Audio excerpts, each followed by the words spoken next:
What is going on, guys? Money Webby here. We got the waiver wire pickups for week 4. Not many injuries in week 3, so there aren't as many guys to go after on the waiver wire.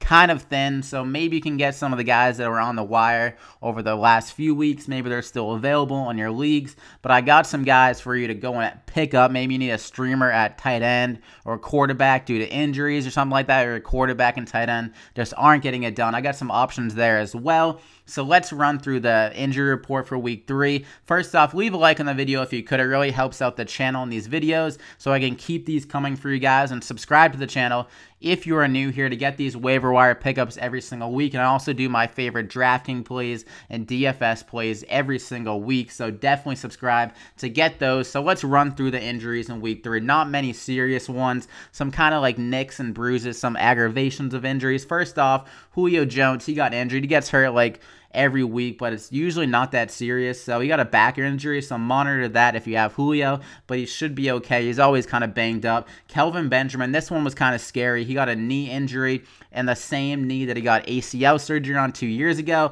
so that looks serious, but according to the initial reports, he should be good to go. If he doesn't play, though, Devin Funchess will be a great option to go and pick up as a nice streamer until Benjamin is back. Doug Baldwin, he got a groin injury and left the game, didn't come back, so that's something to monitor, but I guess he's good to go, or he should be good to go. But if he's out, Paul Richardson will definitely be a great pickup for this week until Doug Baldwin is back. Michael Crabtree, he left the game on Sunday night with a chest injury, but I guess it's not supposed to be that serious, but monitor that. So most of these injuries are kind of like little like bumps and bruises, like I said before, stuff to monitor, but like not like crucial injuries that we've heard so far. But Melvin Gordon, his injury could be pretty bad if it's like continues to happen. He got a knee injury before the week and he re-aggravated it during the game. He came out, but he actually went back in, so that's definitely something to look after during the week and throughout the rest of the season, because knee injuries, we all know that those are the worst possible thing that a player can get. So if that keeps on lingering, they might have to shut him down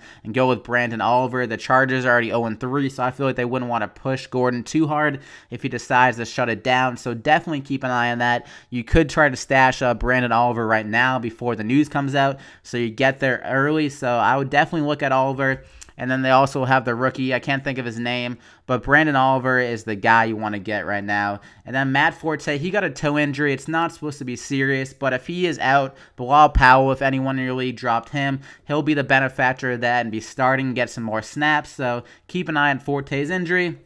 And the only like real big injury of the week was Darren Sproles with a broken forearm and tore his ACL on the same play. I'm not sure you can have any worse luck than that, but that is the biggest injury that affects the waiver wire, so we'll get into that in a little bit. Then Samaje Perine, he got a hand injury. It's supposed to be just a bruise, though, so he should be fine, but Rob Kelly should be coming back next week, I would imagine, and Perine did not look very good. So if you had Perine, you honestly could just cut him at this point. Mac Brown came in and I honestly looked better than Perine, so that's disappointing. Chris Thompson, that guy is a stud. We'll talk about him in a little bit, but let's get into the pickups for this week.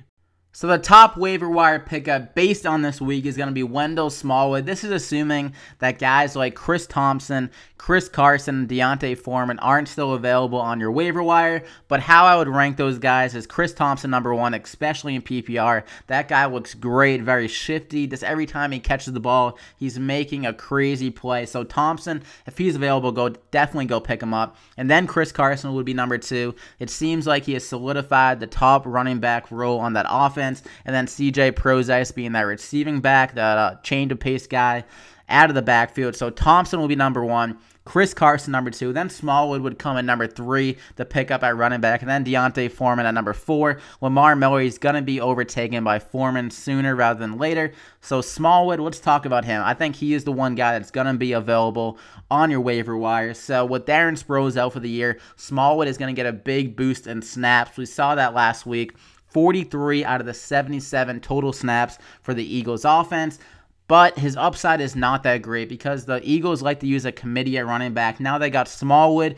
Corey Clement saw some action. He actually got the 15-yard touchdown to tie up the game. And then LeGarrette Blount will still be there for the power back, the goal line back. So that really limits Wendell Smallwood.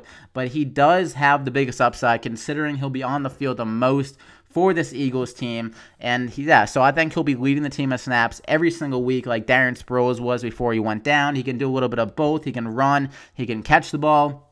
So he definitely is going to be on the field for this Eagles offense, but he won't be getting that goal line work, and they're very sporadic with how they use the running backs. They don't really give him that much work. Like Blunt saw 12 carries last week. He saw 14 week 1, and he saw 0 carries week 2. Sproles is getting around like 8 carries a week. So I think Smallwood will be good for 10 to 15 touches a game, which is solid if you need a flex play. So I think Smallwood is a great fill-in if you're hurting for like your flex or your running back 3 on your team. A nice little fill-in, so definitely go pick him up if you're hurting at running back. I wouldn't spend that much on him. Like I wouldn't kill the budget. I would say around 20 to 30% of your fab budget. That's just me personally because his upside isn't that great. So that's really the only big pickup at running back this week is Wendell Smallwood, and also the guys, like I said, if they're still available, Chris Thompson, Chris Carson, and Deontay Foreman. Go pick those guys up. So let's move on to wide receivers now. So with fantasy football, you want to go after guys and good opportunities. They're going to get targets, but we saw last week, I recommended Rashard Higgins off the waiver wire, and obviously that didn't work. He actually looked good in week 2, but then he comes into week 3 in a great matchup against the Colts, and he just lays an egg. I think he had like 2 catches for 2 yards. Everyone was on him in DFS, and the matchup was just extremely good. But Kenny Britt, he seems to be the guy that woke up in this offense. We know that Rashard Higgins was really a nobody before week 2. Kenny Britt has at least been something in the NFL. So I think Kenny Britt has overtaken Rashard Higgins back for that #1 target on this Browns offense. I mean, it's not that great of an offense, so it's nothing like special, nothing to be excited about. But if Kenny Britt remains the top target, he should carry some wide receiver 3, wide receiver 4 value. So if you're really hurting at wide receiver, I'd consider to go get Kenny Britt on your waiver wire if he is there. I believe he should be there in almost every league. But as I said with running back, some other guys from the waiver wire over the last few weeks, if they're still available, like J.J. Nelson, Marquise Lee, Allen Hurns, those guys should be consistently solid the rest of the year. So I would try to go target those guys. Also, maybe if John Brown of the Cardinals is still available, if he comes back and starts to turn up again, but that guy gets hurt like every week, so I wouldn't really put much faith in him. But those are some other guys. And also, keep an eye on Randall Cobb's injury. If he's out another week, Geronimo Allison looked great in that matchup against the Bengals. They do play on Thursday night, so Cobb might not have enough time to come back on Thursday. And Allison is a nice plug-and-play.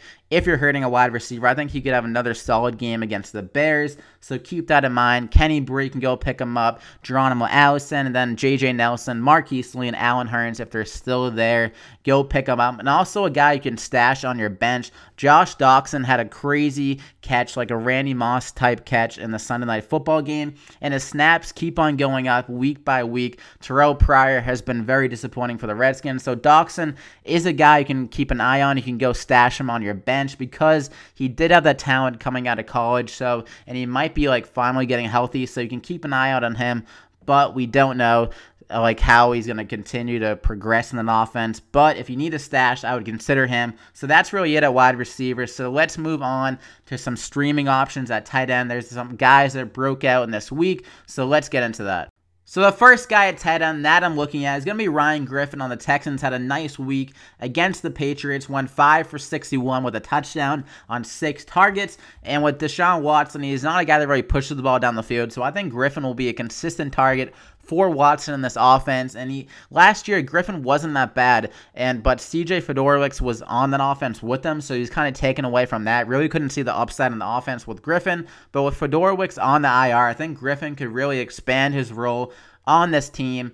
And Will Fuller, he might be coming back, but he's just a guy who really stretches the field. So that could definitely even open some more things up for Ryan Griffin over the middle of the field. And DeAndre Hopkins gets a lot of attention as well. So Griffin could be a nice little PPR option, getting around like 5 catches a week.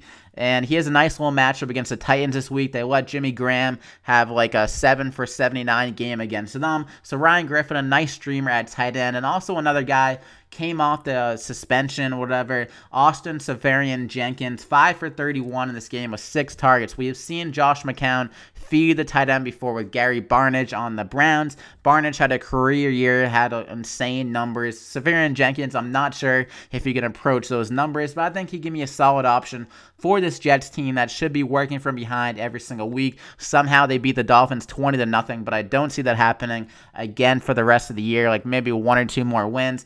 So this is a team working from behind.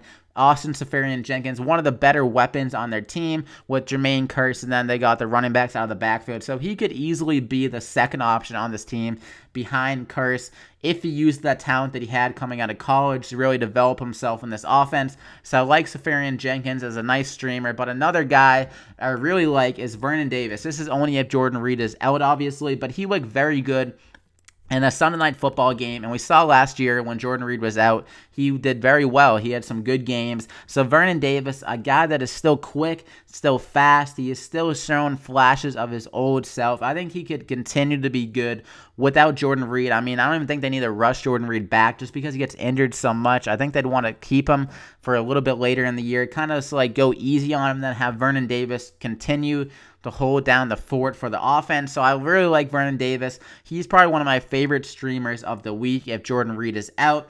But another guy that continues to be overlooked is Charles Clay for the Bills. Had another solid game, 6 catches, 39 yards, and a touchdown. He seems like he'll be a consistent part of this offense. And with tight end being so strange and weird this year, got Hunter Henry having 0 targets again. Very annoying. Eric Ebron hasn't been doing anything really this year. Charles Clay is a guy you can consistently throw in your lineup and get around like at least 5 points a game, and especially in PPR. So I think Charles Clay is the #1 guy I would target. Then Vernon Davis if Jordan Reed is out. Then I would go Ryan Griffin. And then last but not least, Austin Seferian-Jenkins. Those are my top streamers for tight end this week. So if you're hurting at tight end, I hope these guys help you. And now let's get into quarterback streamers for the week. So looking at streamer options, I have 2 guys that I really like this week. The first guy is going to be Jared Goff, coming off a crazy good game against the 49ers. On only 28 attempts, he got 292 yards and 3 touchdowns in that game, the shootout against the 49ers. I'm sure everyone saw that shootout coming on Thursday Night Football. Me personally, I put money on the under in that game, so maybe if I throw some money on the Rams-Cowboys under, it will be another insane shootout. That's just my luck here, so maybe I'll do that for you guys just to get Goff going again in this game. But in all seriousness, his Cowboys secondary is not good. I think Goff can light them up, especially if Sammy Watkins is back from that concussion injury. He has looked very good this year so far. Well, not so far. I mean, he looked great in that Thursday Night Football game, making insane catches. So I think Watkins can get that done against the secondary again. They still got Robert Woods, a solid wide receiver, and they got Todd Gurley out of the backfield. He's looked very good in the passing game. So I think Goff could have another good game here, around like 300 yards and 2 touchdowns I'm expecting out of him. So a solid option at streamer. And then my #2 guy is Jay Cutler, pretty much the opposite of Jared Goff, coming off a horrendous week. I'm expecting a bounce back here against the Saints. Putrid secondary. Cam Newton really couldn't take advantage of that. They're the top cornerback out, so if he is out again, I think Cutler should be able to take advantage of that. They still have solid weapons in Devontae Parker and Jarvis Landry, Kenny Stills, so I think Cutler should be able to get it done. If he can't get it done here, then he must be absolutely awful at football. But Cutler, he should be a little bit more motivated. I mean, we know that Cutler just has like no motivation to play football, it seems like, on the field. But coming off a game like that against the Jets, he should have a little bit of a fire up his butt. So I think Cutler can get it done here. More of a shootout game against the Saints. They should be putting up points. So Cutler should be working from behind if he doesn't know how to keep up in the beginning. And that means there should be around to like 40 pass attempts again like he did against the Jets. And they should be more effective because that Saints secondary is so bad and they still have good weapons. So Jay Cutler, a nice streaming option. So Goff, I would put over Cutler just because Goff is a better quarterback in this point of his career. Then Cutler #2 just because the matchup is so good. So that's really it, guys, for the waiver wire pickups and some streamers. I hope you guys enjoyed the video. Drop a like down below if you did enjoy the video. It really helps me out, guys. So thank you for that. And subscribe to the channel if you haven't already to get these videos every single week. So that is it, guys. Good luck on the wire, and we'll see you back here for DraftKings picks.